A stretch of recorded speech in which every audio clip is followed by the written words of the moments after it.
नमस्कार दोस्तों, स्वागत है आपका अपने इस चैनल पे। मैं फिर से आपको ट्रेड एनालिसिस के बारे में लेकर आया हूँ।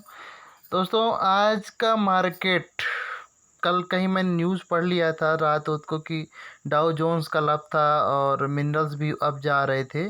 तो मेरे को ये जानकारी हो गई थी कल मार्केट ज़रूर गैप अप खुलेगा।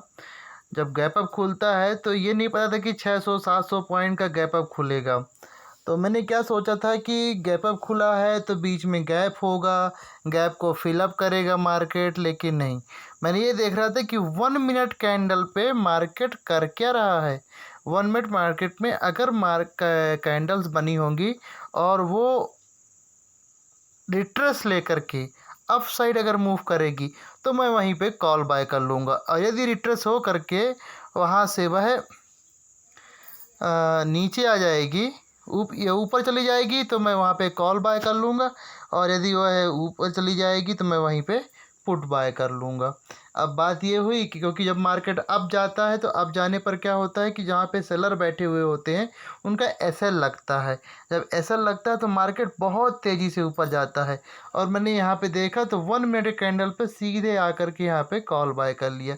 तो आप लोग देख रहे होंगे दोस्तों, 255 पॉइंट का अपने को प्रॉफिट हुआ ओनली 7 में। 7 मिनट में अपने को 255 पॉइंट्स का टारगेट हिट कर गया मार्केट, मात्र 68 रुपीज़ के एसएल को लेकर के। मैंने सिर्फ 68 रुपीज़ का एसएल लिया है और उसके बाद ये टारगेट हिट कर गया मार्केट में। फिर 5 मिनट कैंडल का ब्रेकडाउन सब देखा हमने, और मार्केट ऊपर की साइड जाता गया, ये भी सब चलता रहा 5 कैंडल लो लेते। लेकिन सबसे इम्पोर्टेंट क्या है ना कि साइकोलॉजी क्या होती है। पहले ये देखना है कि मार्केट कर क्या रहा है। दूसरी चीज़, मार्केट में अवेलेबिलिटी किसकी है, सेलर की है, बायर की है। अब बायर यहाँ पे बैठे होंगे, स्वाभाविक सी बात है। कल इतना बढ़िया मार्केट डाउनफॉल किया, डाउनफॉल होने के बाद मार्केट जब यहाँ पे प्रॉफिट दे रहा था तो सारे सेलर्स आके बैठ गए होंगे आपके कहाँ पे, 38,000 पे। और आज का मार्केट 38,000 के ऊपर खुल गया।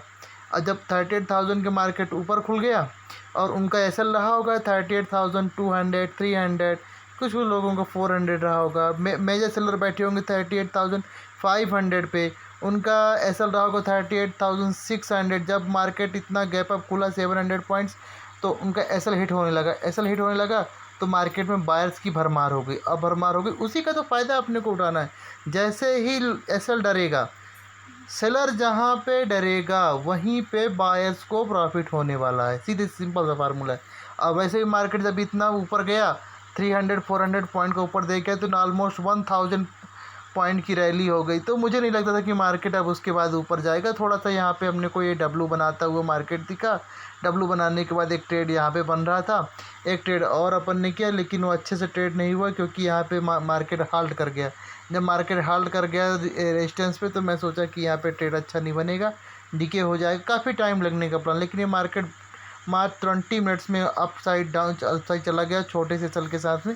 खैर, जिस दिन नहीं बनता टारगेट तो कोई ज़रूरी नहीं है, और उसके बाद फिर दिन में भर कोई भी ट्रेड बना, ज़रूरी नहीं कि हर जगह ट्रेड लेना है। अगर आपके एक ट्रेड आ रहा है तो ले लीजिए, 2 ट्रेड आ रहा है तो ले लीजिए। एक और मेरा एसएल हिट हुआ था, ये भी यहाँ पे मैंने सोचा था कि ये डबल टॉप बना करके मार्केट नीचे जाएगा। हालांकि नीचे गया है, लेकिन ये मेरा एसएल हिट करके, क्योंकि मैं एसएल ज़्यादा लेता नहीं हूँ, 30-60 पॉइंट का एसएल लेता हूँ। अब जब मार्केट अप ट्रेंड में था तो डाउन ट्रेंड में रिस्की ट्रेडर के रूप में वहाँ पे छोटा सा एसएल लेकर काम किया, वो मेरा एसएल हिट हो गया। और वहाँ से फिर मैं ट्रेड नहीं ले पाया कोई भी, और इसके बाद मार्केट वहीं पे ख़त्म हो गया। साइकोलॉजी यही है। अब यहाँ पे अपने को ये देखना है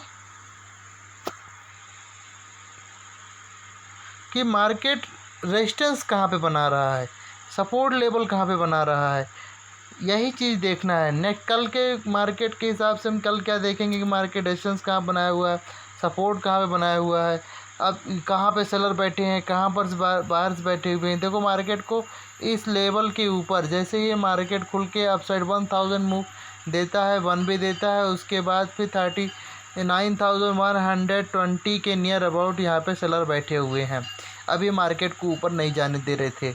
नीचे बायर्स, जब नीचे आ रहा था तो बायर आ जाते थे, ऊपर आ जाते सेलर मिल जाते थे।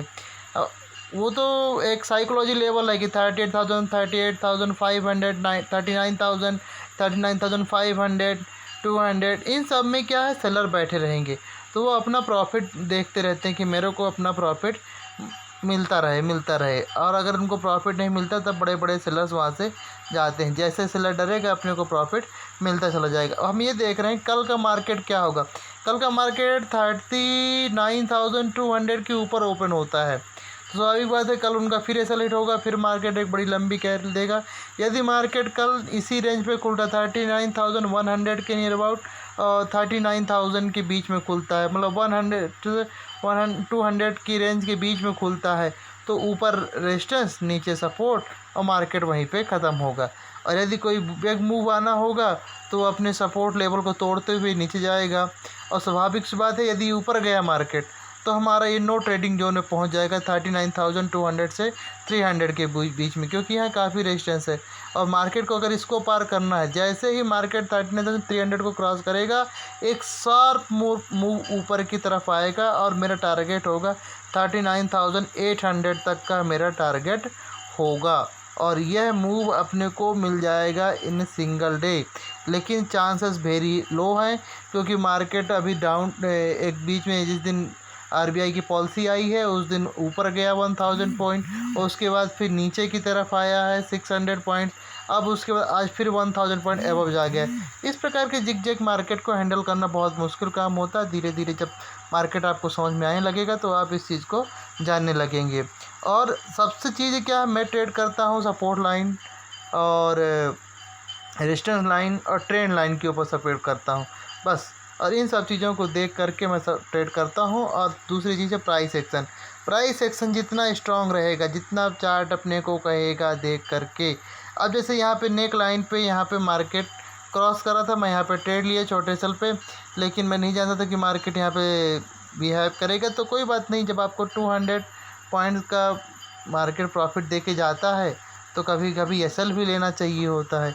ज़रूरी नहीं कि मार्केट अगर आपको हमेशा प्रॉफिट देता चला जाए तो ऐसा लगेगा जैसे अपन इसी भगवान है। मिलते हैं अगले ट्रेड पे।